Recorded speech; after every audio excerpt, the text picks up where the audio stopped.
Hello, welcome back to In the Spotlight, where today we are back for our second episode to go over the hottest topics of the week. A lot has happened. 2 weeks international break. Football's finally back. Finally back. The most boring 2 weeks of any week, of any month, of any season. I hate it. International break's the worst thing ever. But we are back to go over what's happened in the 2 weeks, the biggest topics, and just, share our opinions. Let's start off with this.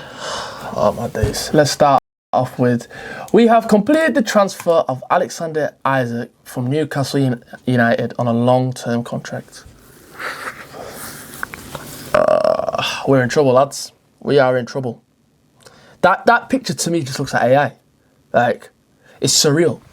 Like, all summer, since the first link came out, I was just, please, I was an advocate for this just to not happen, because it's the ramifications now. What's going to happen? The fact they got him. Like, it's inevitable now. Like, I know people are saying, oh, he might flop. Brother, let's just be real, and let's just accept that. Listen, Liverpool have done a madness this window. Listen, no one expected them to do what they did. This player here really and truly should take him again that extra mile. And Liverpool score so many goals, so it's like, it's so annoying that the fact they broke the transfer record twice in one window, which is like a joke. But yeah, look, even a lot of people are trolling. They're still talking about Coutinho and stuff. Yeah, I just think with this transfer itself, I think now, obviously they've gone back. I know people try to push the whole Arsenal favourites to win the league and stuff, but no chance. Like, let's stop that rubbish now. Let's stop trying to deflect. Liverpool are clearly the favourites to win the league now. To be honest, they should be looking for more of the league. They should be looking at the Champions League now, because to be honest, PSG are really the only ones that will push them. I think Real Madrid will be a bit topsy-turvy. We don't know what to expect with them, obviously, with a new manager and stuff and a new team, new system. Obviously, there's always going to be them teams like that no one expects that does well. Arsenal could do all right. I think we're built for a Champions League campaign, but do we have, again, the pedigree? But yeah, I don't know. This signing here just, I'll still not go over it. And the fact that we're going to see him playing in the next couple of days as well. Let's just move on. Now, see, this clip, Michael Owen's been going trending like for the past week or 2 weeks. Obviously, after this interview with Rio Ferdinand, and I've been seeing stuff, people, clips and stuff, and I'll just let the video play. In the main, it's easier to defend than it is to create, isn't it? Explain that, please, because I don't know about that. It's easier to spoil in many ways than to create, isn't it? You asked me to build this house, I wouldn't be able to do it. But give me a few weeks, I'll be able to knock it down. Do you know what I mean? I get him. I get what he's saying. What he's saying is facts, but you know what it is with Michael Owen? He just says, like, amazing one-liners. Like, I like Michael Owen. He makes me laugh. Like, he's got probably the best one-liners. But maybe Paul Merson's another one that's like along the lines with him. But he's just fantastic when it comes to like one-liners. But I just think people, I don't know. I get what he's saying, but the analogy is just weird. I don't know what people are saying. People are overgassing this analogy. It sounds good, but comparing defending to destroying a house ain't the banger you guys think it is. You know, I get it. Obviously, for me, I get what you're trying to say. Obviously, it is harder to be an attacker than a defender, of course, because attacker you're asked to create, defender you're asked to stop, you're asked to prevent, you know? So it's not, obviously there's an art to defending, but it's like more it's more about attacking it, you have to create something from nothing in a way, especially as an attacking midfielder or striker or winger. I get what he's saying. It's just, I don't know, the way he said it, it's just, the way he said it, he made it more difficult than it needed to be said.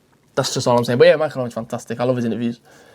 All right, to go on to other sports. This has never happened in the history of tennis. Carlos Alcaraz and Jannik Sinner have evenly split in the last 8 Grand Slams. Okay, obviously the US Open final happened. Obviously, from what I remember, I didn't really watch it, but because obviously NFL was on. But Alcaraz won that game. I got a lot of questions about tennis. Why is it only these two that have been facing each other in finals? Listen, I'm a bandwagon. I watch Wimbledon every year as a bandwagon fan. And to be honest, I only watch the later rounds of Wimbledon. I don't watch the whole of Wimbledon. I catch games here and there, but I just lock into, the final, to be honest. And I watched when Sinner won, obviously, in Wimbledon a couple of months ago. Why does it only seem to be these guys that face each other? Like, where is everyone else?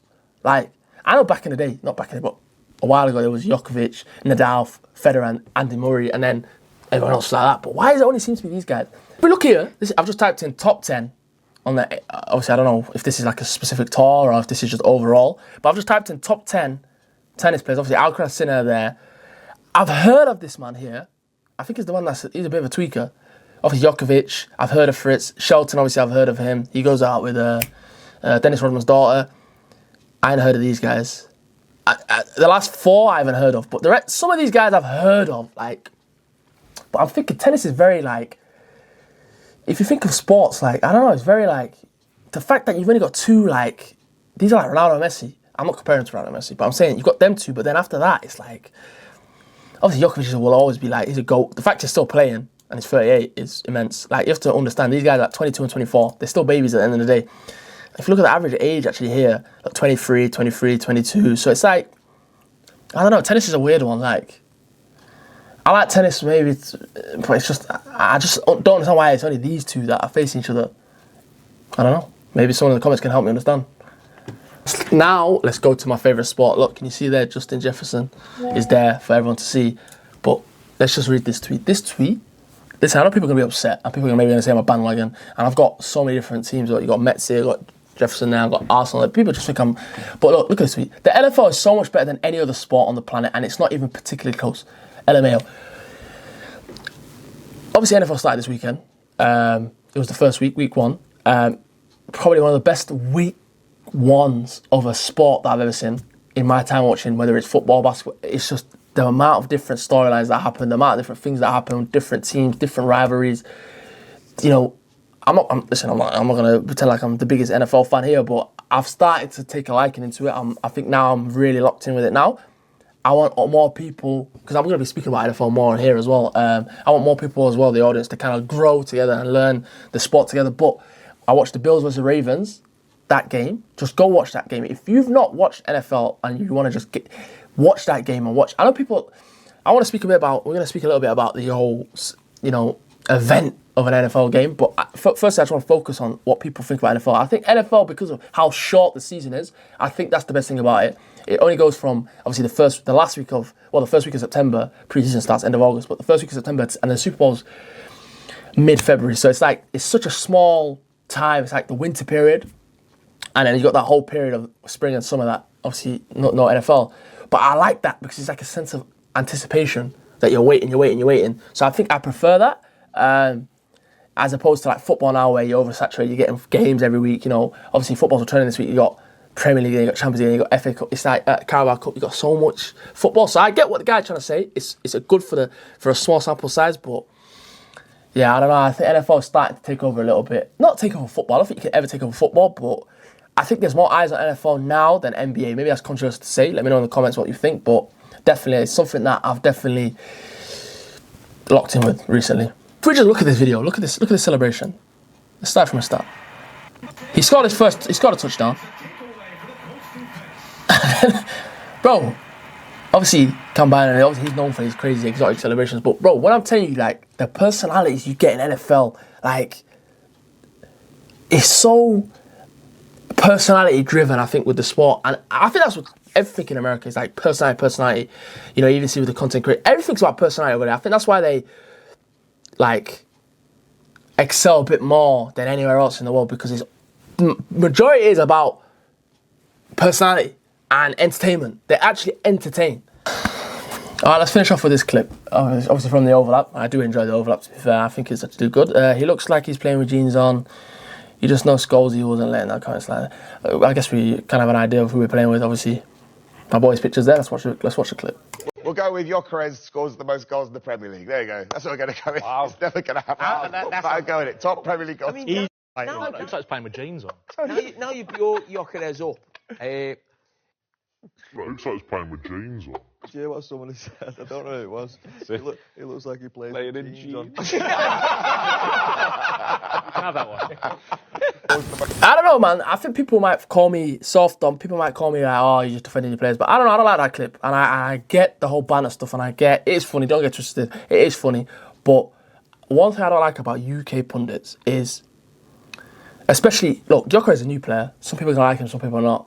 Some people don't like his style of play. Some people don't like this. Fair enough. Whatever. You can have your opinion. It's football. Everyone's here to have opinion. I'm here to do opinion. But my thing is, yeah, they're quick to jump on a player and kind of like, bro, this is like Sky Sports. Like, this is like the biggest in UK, like, network. They're basically hating on a player 3 games in. Like, I get it's a joke, oh, he's playing with jeans on, but I feel as though they do this with a lot of, I feel as though it's very targeted. Because no one said this about Gyökeres when he was at Sporting. It's like a pile when I was at Arsenal. The same happened with Lukaku. Like, it happens where they target specific players, but then other players just get away with it.